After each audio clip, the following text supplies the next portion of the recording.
dice la Escritura que Cristo se dio a sí mismo por nosotros para redimirnos de toda iniquidad, y dice, y purificar para sí un pueblo propio, celoso de buenas obras. Quiero hablarles acerca de la purificación del cristiano. Hay dos purificaciones para el cristiano. La purificación para salvación.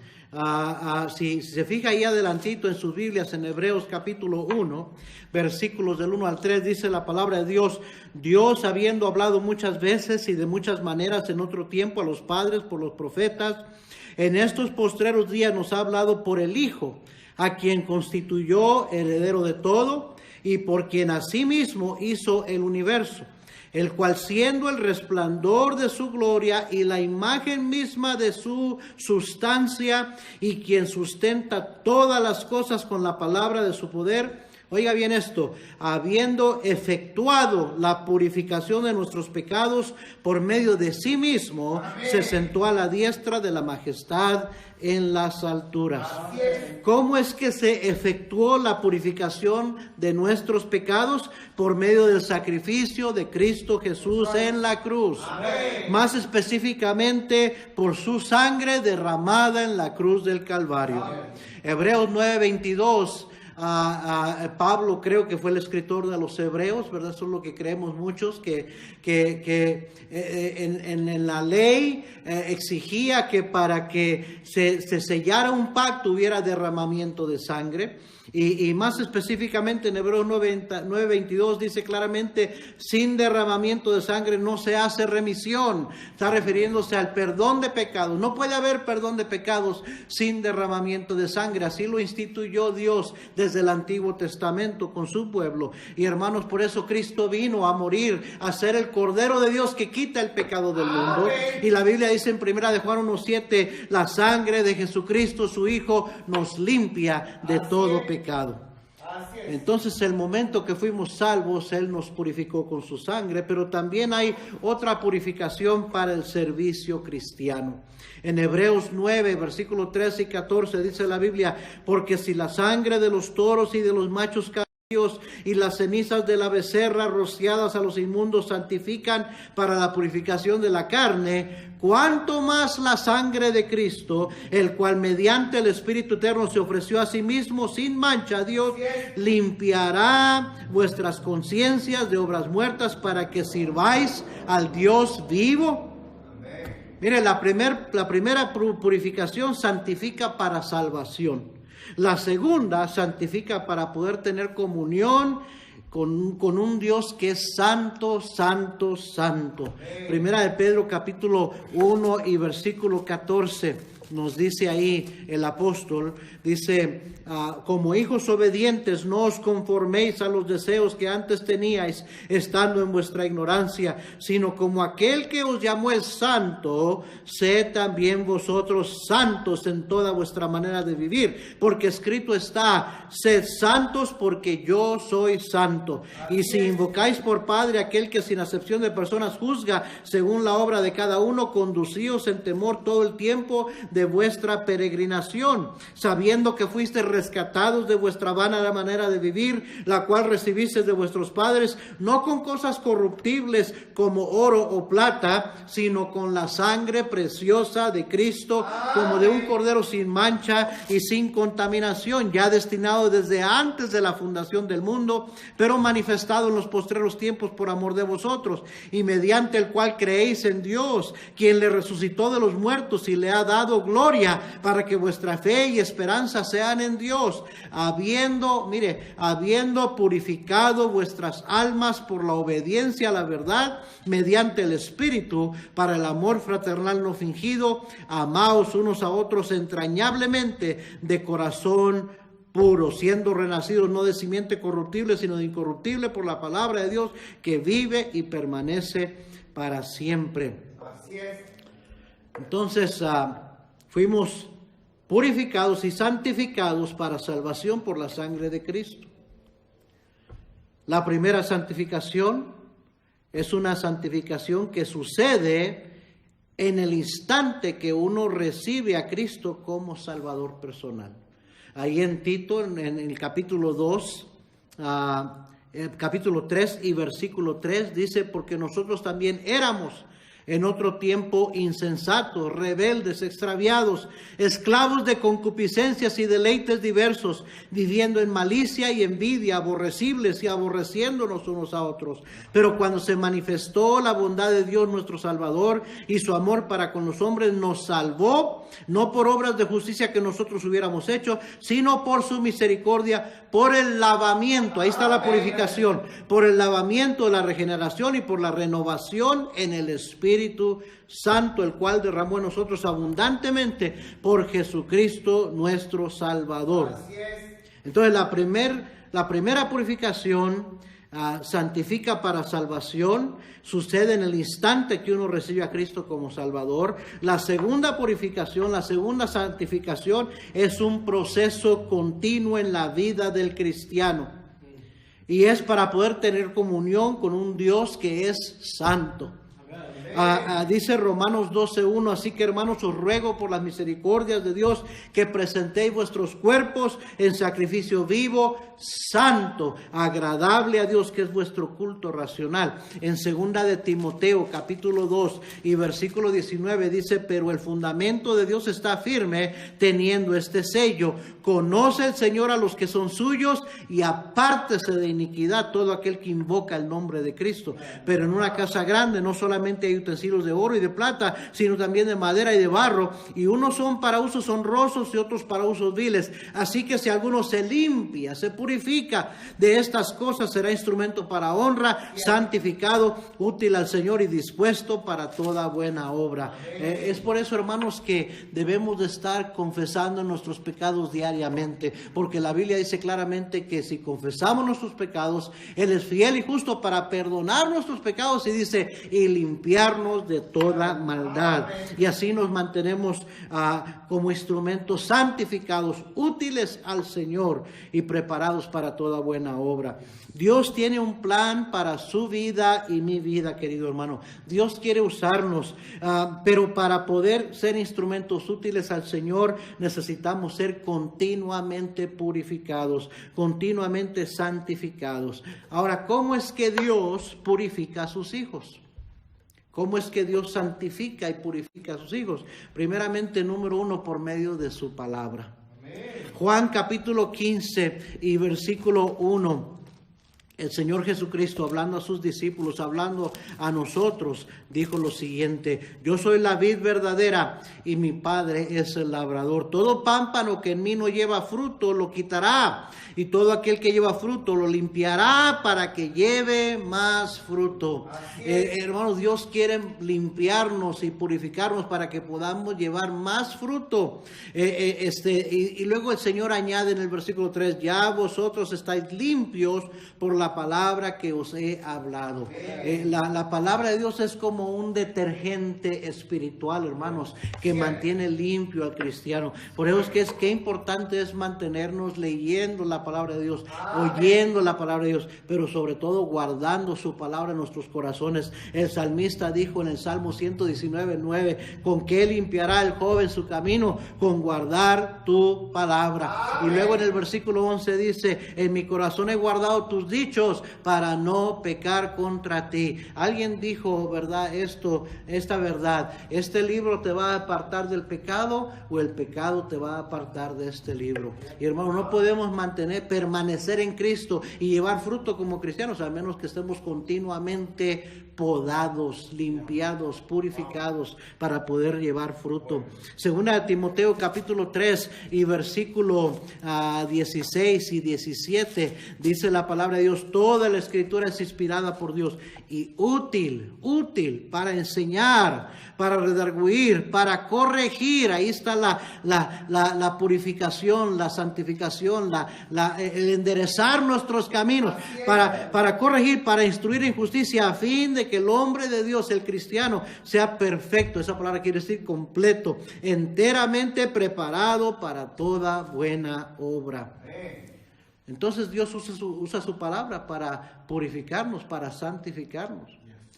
Pero también si hace falta y si esto no nos está santificando y purificando, ¿sabe otra cosa que Dios usa? Es las pruebas.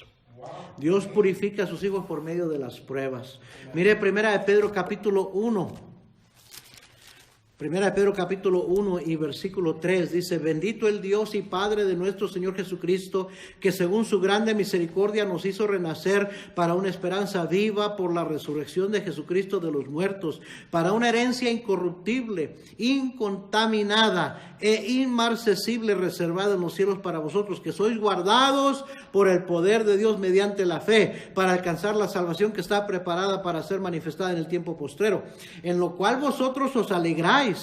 Y qué bendición es ser salvos. Y gracias a Dios por nuestra salvación que está segura en Cristo Jesús, que no se puede perder, porque somos guardados por el poder de Dios. Dice, y nos alegramos. Dice, aunque ahora por un poco de tiempo, si es necesario, esas palabras son claves, si es necesario, tengáis que ser afligidos en diversas pruebas. Yo no sé usted, querido hermano, pero a mí no me gustaba disciplinar a mis hijos, pero a veces veía que era necesario hacerlo. Y eso es lo que el Señor dice: si es necesario, tendráis que ser afligidos en diversas pruebas, para que sometida a prueba vuestra fe, mucho más preciosa que el oro, el cual aunque perecedero se prueba con fuego, sea hallado en alabanza, gloria y honra cuando sea manifestado Jesucristo, a quien amáis sin haberle visto, en quien creyendo, aunque ahora no lo veáis, os alegráis con gozo inefable y glorioso, obteniendo el fin de vuestra fe, que es la salvación de vuestras almas. Entonces, en este tiempo que estamos aquí, el Señor está en un proceso de enderezar nuestros pasos, de ordenar nuestros pasos, de ir purificándonos y santificándonos para, hermanos, que podamos ser más útiles al Señor, para que pueda cumplir su propósito en nuestras vidas. Y porque su santidad de Él demanda que nosotros, si queremos acercarnos y tener comunión con Él, y que Él escuche nuestras oraciones y las conteste, que estemos en comunión con Dios. Si no podemos tener comunión con Dios, estamos llenos de pecado en nuestras vidas. Entonces, qué importante es que el Señor nos purifique, y cuando no lo puede hacer por medio de su palabra, entonces, si Él ve necesario, tendrá que afligirnos en diversas pruebas, con diversas pruebas. Santiago capítulo 1 y versículo 2 dice: hermanos míos, tened por sumo gozo cuando os halléis en diversas pruebas. Qué versículo más raro, ¿no? Contradice nuestra manera de pensar. ¿Cómo que me voy a gozar en medio de las pruebas? Bueno, es que las pruebas, los problemas, las adversidades tienen un propósito. No, el Señor no las permite nada más por casualidad, tiene un fin. Y dice el versículo 3, ¿cuál es el fin? Dice: sabiendo que la prueba de vuestra fe produce paciencia, mas tenga la paciencia su obra completa, para que seáis perfectos y cabales, sin que os falte cosa alguna. Entonces, hermanos, cuando vienen pruebas, cuando viene la adversidad a nuestras vidas, es por una de dos razones. Es porque el Señor tiene que disciplinarnos, tiene que corregirnos. Allá en Hebreos capítulo 12 y el versículo 5 hasta el versículo 11 dice: y habéis ya olvidado la exhortación que como a hijos se os dirige, diciendo: hijo mío, no menosprecies la disciplina del Señor, ni desmayes cuando eres reprendido por Él, porque el Señor al que ama disciplina y azota a todo el que recibe por hijo. Si soportáis la disciplina, Dios os trata como hijos, porque ¿qué hijo es aquel a quien el Padre no disciplina? Pero si se os deja sin disciplina, de la cual todos han sido participantes, entonces sois bastardos y no hijos. Por otra parte, tuvimos a nuestros padres terrenales que nos disciplinaban y los venerábamos. ¿Por qué no obedeceremos mucho mejor al Padre de los Espíritus y viviremos? Y aquellos ciertamente por pocos días nos disciplinaban como a ellos les parecía, pero para lo que nos es provechoso, para que participemos de su santidad. Versículo 11, es verdad que ninguna disciplina al presente parece ser causa de gozo, sino de tristeza, pero después da fruto apacible de justicia a los que en ella han sido ejercitados. La verdad es esta, que la mayoría de nuestros problemas y adversidades son causa de nuestra propia desobediencia, nuestra propia rebeldía, de nuestras propias malas decisiones, de nuestra propia necedad. Recuerde que la Biblia dice que los azotes están preparados para las espaldas de los necios. Y muchas veces somos necios en no obedecer la palabra de Dios. Y entonces nos vienen pruebas y adversidades. Pero no se desanime, no agarre una mala actitud, porque es una demostración de que Dios se interesa por usted y por mí. Porque Dios a sus hijos, porque los ama, los disciplina y azota a todo el que recibe por hijo. ¿Sabe que lo que dice Proverbios 20:30? Dice, los azotes que hieren son medicina para el malo y el castigo purifica el corazón. Entonces, Dios muchas veces tiene que enviar pruebas, adversidades como disciplina por nuestro propio mal comportamiento, por nuestra propia desobediencia. Pero aún allí, Dios está disciplinándonos porque nos ama, está corrigiéndonos porque se preocupa como padre por sus hijos y quiere que participemos de su santidad, porque el castigo purifica el corazón. Qué tremendo, ¿no? Y la otra razón que vienen pruebas a nuestras vidas es porque el Señor quiere prepararnos para poder usarnos más. En 2 Corintios capítulo 4 y versículo 7, dijo el apóstol Pablo lo siguiente: pero tenemos este tesoro en vasos de barro, para que la excelencia del poder sea de Dios y no de nosotros, que estamos atribulados en todo, mas no angustiados. Hermano, no se angustie por lo que está sucediendo. Yo estoy orando para que el Señor nos guarde con buena salud. Pero si llegáramos a enfermarnos, no se angustie, hermano. Si llega a perder su trabajo, no se angustie, hermano. Dios está en control. Dice, atribulados en todo, mas no angustiados, en apuros, mas no desesperados. El cristiano no se desespera, ¿sabe por qué? Porque tiene una esperanza viva. Desesperarse es para alguien que no tiene esperanza. Usted y yo tenemos esperanza y es una esperanza viva. Dice, en apuros, mas no desesperados, perseguidos, mas no desamparados, derribados, pero no destruidos. Muchas veces nos caemos, fallamos, fracasamos, pero ¿sabe qué? La Biblia dice, fiel es fiel es Dios para levantarnos. La Biblia dice que 7 veces cae el justo, pero vuelve a levantarse. Dice, llevando en el cuerpo siempre por todas partes la muerte de Jesús, para que también la vida de Jesús se manifieste en nuestros cuerpos. Porque nosotros que vivimos siempre estamos entregados a muerte por causa de Jesús, para que también la vida de Jesús se manifieste en nuestra carne mortal.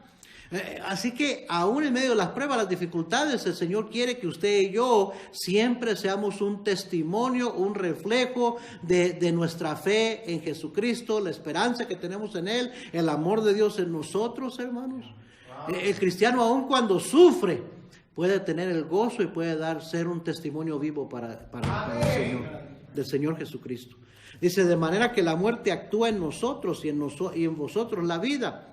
Pero teniendo el mismo espíritu de fe conforme a lo que está escrito, creí, por lo cual hablé, nosotros también creemos, por lo cual también hablamos, sabiendo que el que resucitó al Señor Jesús, a nosotros también nos resucitará con Jesús y nos presentará juntamente con vosotros. Ya de este domingo al siguiente celebraremos la resurrección de Jesucristo. Yo creo que cada domingo es una celebración de la resurrección de Jesucristo. Jesucristo dijo, yo soy la resurrección y la vida, el que cree en mí, aunque esté muerto, vivirá. Y gloria a Dios que en resurrecciones que tenemos, por eso tenemos salvación. Así es.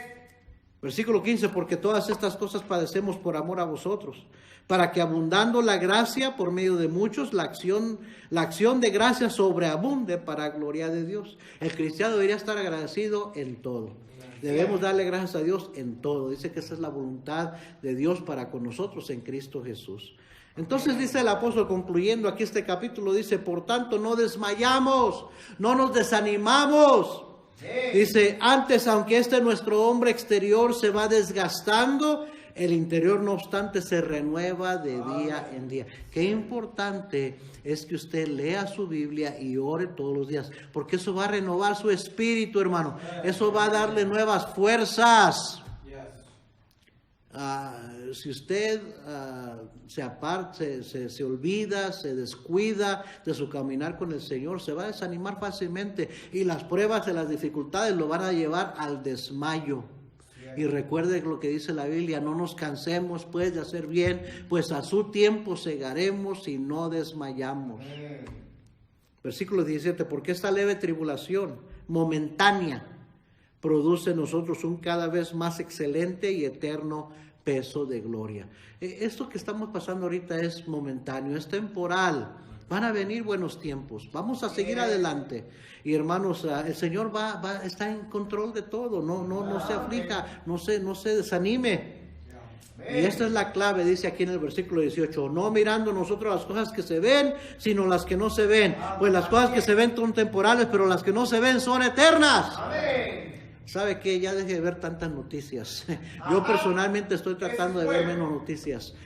Normalmente no me pierdo las noticias, pero ahorita lo único que veo es puro negativismo, puro pesimismo, puras malas noticias y pura exageración de los problemas. Estaba viendo ayer a otro reportero, un reportero conservador que grabó un video en la ciudad de Nueva York, en Brooklyn, el sábado, y fue a darse la vuelta por el Hospital General y dice, la prensa, los medios de comunicación nos están haciendo pensar como que estamos en crisis, como que estamos en una zona de guerra, que hay cuerpos por todas partes, que hay pánico, que hay desesperación, y estaba todo tranquilo, hasta se ven los pajaritos cantando, una que otra persona. Al hospital no había mucha gente, y dice, ¿dónde está el caos? ¿Dónde está el pánico? ¿Dónde está la crisis? Que dicen que hacen falta camas y que la gente está desesperada, que hay líneas interminables. Dice, yo no veo ni una línea de gente aquí. Y estoy en el medio de donde está el epicentro del virus. Dice, están exagerando las noticias. Lo que quieren fomentar es pánico en la gente, porque eso hace que más gente vea las noticias y sus ratings de ellos suben. Y todo se trata de esto, hermanos. Ahí es que el apóstol decía, no mirando nosotros las cosas que se ven, sino las que no se ven. Pues las cosas que se ven son temporales, pero las que no se ven son eternas. Y así que debemos mantener nuestra mirada en las cosas de arriba. Y debemos mantener nuestros ojos en el Señor. Amén, hermanos. Entonces, cuando el Señor permite pruebas en nuestras vidas, es para disciplinarnos, corregirnos, pero es porque se interesa por nosotros, o es para prepararnos, para santificarnos, para purificarnos, para poder usarnos mayormente. Dios quiere que usted y yo seamos instrumentos de justicia, instrumentos útiles, testimonios de su poder para transformar vidas, para su honra y su gloria. Así que, hermano, no tema, no nos quejemos y mucho menos no rechacemos las pruebas, porque Dios las quiere usar para purificar nuestra fe y poder usarnos más. Termino con este pasaje en Primera de Tesalonicenses, capítulo 5, Primera de Tesalonicenses, capítulo 5 y versículo 23. Dice, y el mismo Dios de paz os santifique por completo. ¿Sabe, hermanos? El Señor está haciendo una obra en nosotros y Él no ha terminado esa obra. Él quiere completarla, terminarla. Dice, deja que Dios te santifique por completo y todo vuestro ser, espíritu, alma y cuerpo sea guardado irreprensible para la venida de nuestro Señor Jesucristo. Fiel es el que os llama, el cual también lo hará. Qué importante es eso, hermanos. Dios purifica, santifica a sus hijos.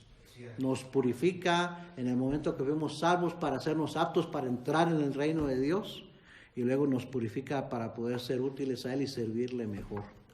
Hermanos, somos instrumentos. Él quiere que seamos instrumentos de justicia, santificados, útiles, preparados para toda buena obra.